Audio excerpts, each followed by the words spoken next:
Facial feminization surgery is not only for transgender, even can be opted by females who want to get a more softer look, depending upon their requirement. जैसे अगर किसी को आई का area अपना softer करवाना है, या किसी को लगता है कि चिन बहुत ही वाइड और ब्रॉड है, उसको सॉफ्ट करवाना है, या किन्हीं को लगता है कि उनके एंगल बहुत ही बाहर की तरफ निकले हुए हैं, तो ये सर्जरीज फीमेल्स भी ऑप्ट कर सकते हैं।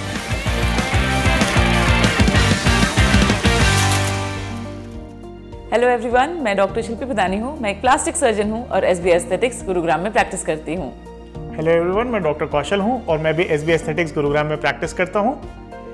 आज हम इस वीडियो में फेशियल फेमिनाइजेशन सर्जरी डिस्कस करेंगे। ये कॉमनली FFS के नाम से जाना जाता है। फेशियल फेमिनाइजेशन में हम क्या करते हैं, जब हम एक मेल फेशियल फीचर को फेमिनिन फेशियल फीचर में बदलते हैं या एक मेल फेस को फेमिनिन फेस में बदलते हैं, तो इसको हम फेशियल फेमिनाइजेशन सर्जरी कहते हैं। अब अगर हम मेल और फीमेल फेसेस का कंपैरिजन देखें पार्ट बाय पार्ट, तो जब हम अपर फेस की बात करते हैं तो उसमें हेयर लाइन से अगर शुरू करें तो जो एक मेल हेयर लाइन होता है उसमें हमारे जो ये टेम्पोरल हॉलोनेस होती है, और वो मेल मैच्योर हेयर लाइन जो है उसमें दोनों तरफ से इधर से हॉलोइंग होती है। जो फीमेल हेयर लाइन होती है वो एक स्ट्रेट हेयर लाइन होती है या एक यू शेप्ड हेयर लाइन होती है। अब जब हम फोरहेड की बात करते हैं तो उसमें कुछ प्रोमिनेंस या कुछ उभार सा रहता है मेल फोरहेड में, जिसमें कि बीच वाले हिस्से में और ये ब्राउ बोन के हिस्से में थोड़ा उभार रहता है, और ये प्रोमिनेंट ब्राउ बोन्स होते हैं।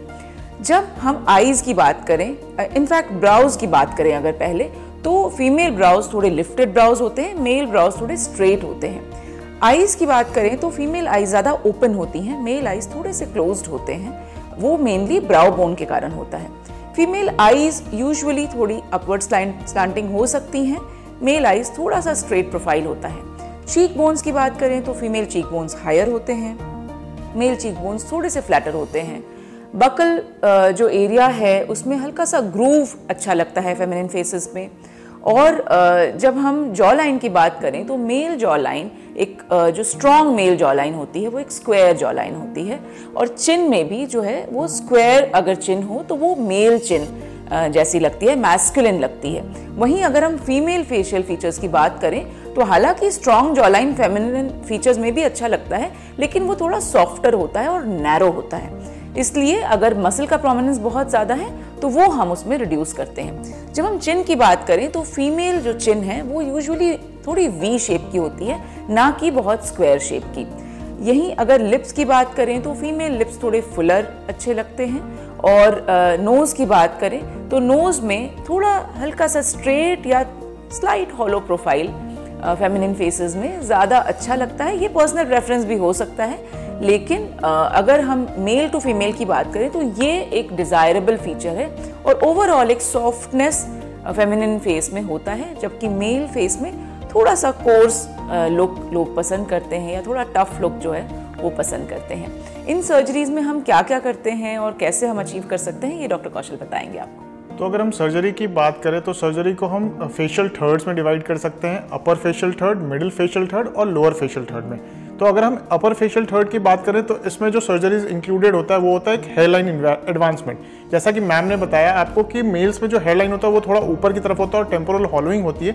तो हम फीमेल फेमिनाइजेशन में क्या करते हैं कि इस हेयरलाइन को करीब 1 से 1.5 सेंटीमीटर के करीब नीचे लेके आते हैं, जो कि मोर फेमिनिन लुक देता है। साथ ही साथ जो मैम ने बताया कि हमारा जो फोरहेड का हिस्सा होता है इसमें एक उभार होती है, इस उभार को हम कम करते हैं। साथ ही साथ हम जो आईब्रो की रिज होती है इसको कम करते हैं, और आईब्रो लिफ्ट करके हम एक फेमिनिन आईब्रो प्रोफाइल देते हैं।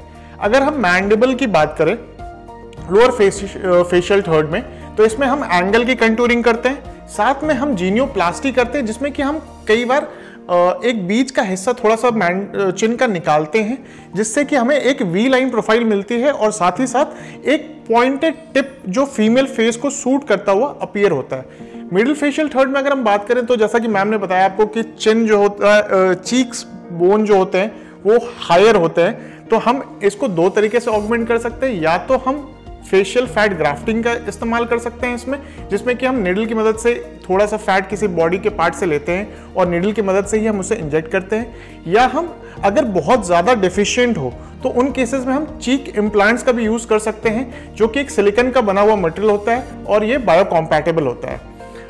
राइनोप्लास्टी भी कुछ केसेस में रिक्वायर्ड होता है, जैसा मैम ने बताया कि पर्सनल प्रेफरेंस भी हो सकती है। कुछ लोगों को अपनी नाक पसंद आती है, कुछ लोग चाहते हैं कि वो और थोड़ा सॉफ्टर लुक और डेलिकेट लुक प्रोवाइड करे, क्योंकि जनरली मेल नोजेस में एक हम्प होता है जो फीमेल नोजेस में नहीं होता। तो अगेन हम ये सारी सर्जरी एक साथ भी कर सकते हैं। हम इन सर्जरीज को डिवाइड भी कर सकते हैं एज पर द रिक्वायरमेंट। जनरली जो सर्जरी में इंपॉर्टेंट चीज होती है वो ये होती है कि जो भी जॉ लाइन और ये कंटूरिंग की जो सर्जरी होती है ये मुंह के अंदर से होती है। इसमें चेहरे पे कोई स्कार नहीं आता, क्योंकि जनरली लोग जब सर्जरी के बारे में सोचते हैं तो उनको स्कार का सबसे ज्यादा एक फियर होता है मन में। तो मोस्ट ऑफ दी सर्जरी और इवन जो स्कार स्किन के एरिया में आता है वो वेल हिडन होता है और वो जनरली विजिबल नहीं होते।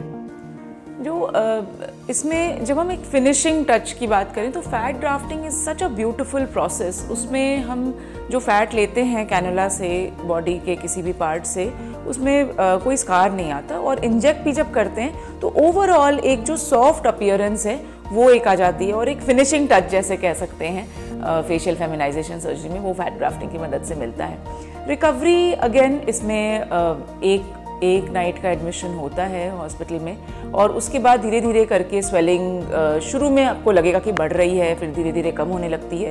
3 वीक्स में काफ़ी प्रेजेंटेबल हो जाता है फेस। 10 डेज में आप वर्क वगैरह ज्वाइन कर सकते हैं, लेकिन 3 वीक्स में बहुत प्रेजेंटेबल हो जाता है। 2 मंथ्स में almost about 50-60% of swelling is gone. बाकी जो 30-40% जो रिजल्ट है वो धीरे धीरे करके अपने आप से सेटल होता है, एंड हमें उसका टाइम देना चाहिए और हमें पेशेंस रखना चाहिए कि हमारी जो सर्जरी है उसका फाइनल रिजल्ट हमें कैसा मिलता है। ऑफ कोर्स थोड़ी बहुत करेक्शन ज़रूरत हो सकते हैं, क्योंकि इतने सारे चेंजेस हैं, तो कुछ थोड़ा बहुत अगर करेक्ट करने की ज़रूरत पड़े तो वो डेफिनेटली आप करवा सकते हैं 6 से 8 महीने के टाइम में, या अगर 1 साल का टाइम दे तो और भी बेहतर है कि टिश्यूज़ और भी अच्छे से सेटल कर जाएंगे। एक जो फेशियल फेमिनाइजेशन सर्जरी से जुड़ा हुआ मिथ ये है कि ये सर्जरी सिर्फ ट्रांसजेंडर पेशेंट्स या मेल जो फीमेल कन्वर्ट होना चाहते हैं उनके लिए होता है, पर मैं ये बताना चाहूँगा कि जो इवन फीमेल्स हैं जिनके facial appearance is closer looking to a male, जिनके बोल्ड फेशियल अपीयरेंस है, और यदि उनको भी अपने चेहरे को सॉफ्टर लुक देना है या कंटूर्ड लुक देना है, वो महिलाएं भी इस सर्जरी से लाभ पा सकती हैं। अगर आप फेशियल फेमिनाइजेशन कंसिडर कर रहे हैं अपने लिए तो आप हमें ज़रूर अपने सवाल भेजें। We will try to answer them all, and doctor Kaushal is very active in answering the questions, so we take up all the questions personally, and whoever from our team is answering, they will answer only after consulting us. So do drop in your questions and we are ready to help. Do follow us on our other handles also. Our Insta handle is by the name of DRSB Aesthetics. Facebook is by the name of Dr. Shilpi Budani Plastic Surgeon. We also have another channel for hair transplant specially, and it is by the name of SB Trichology. Thank you so much for watching.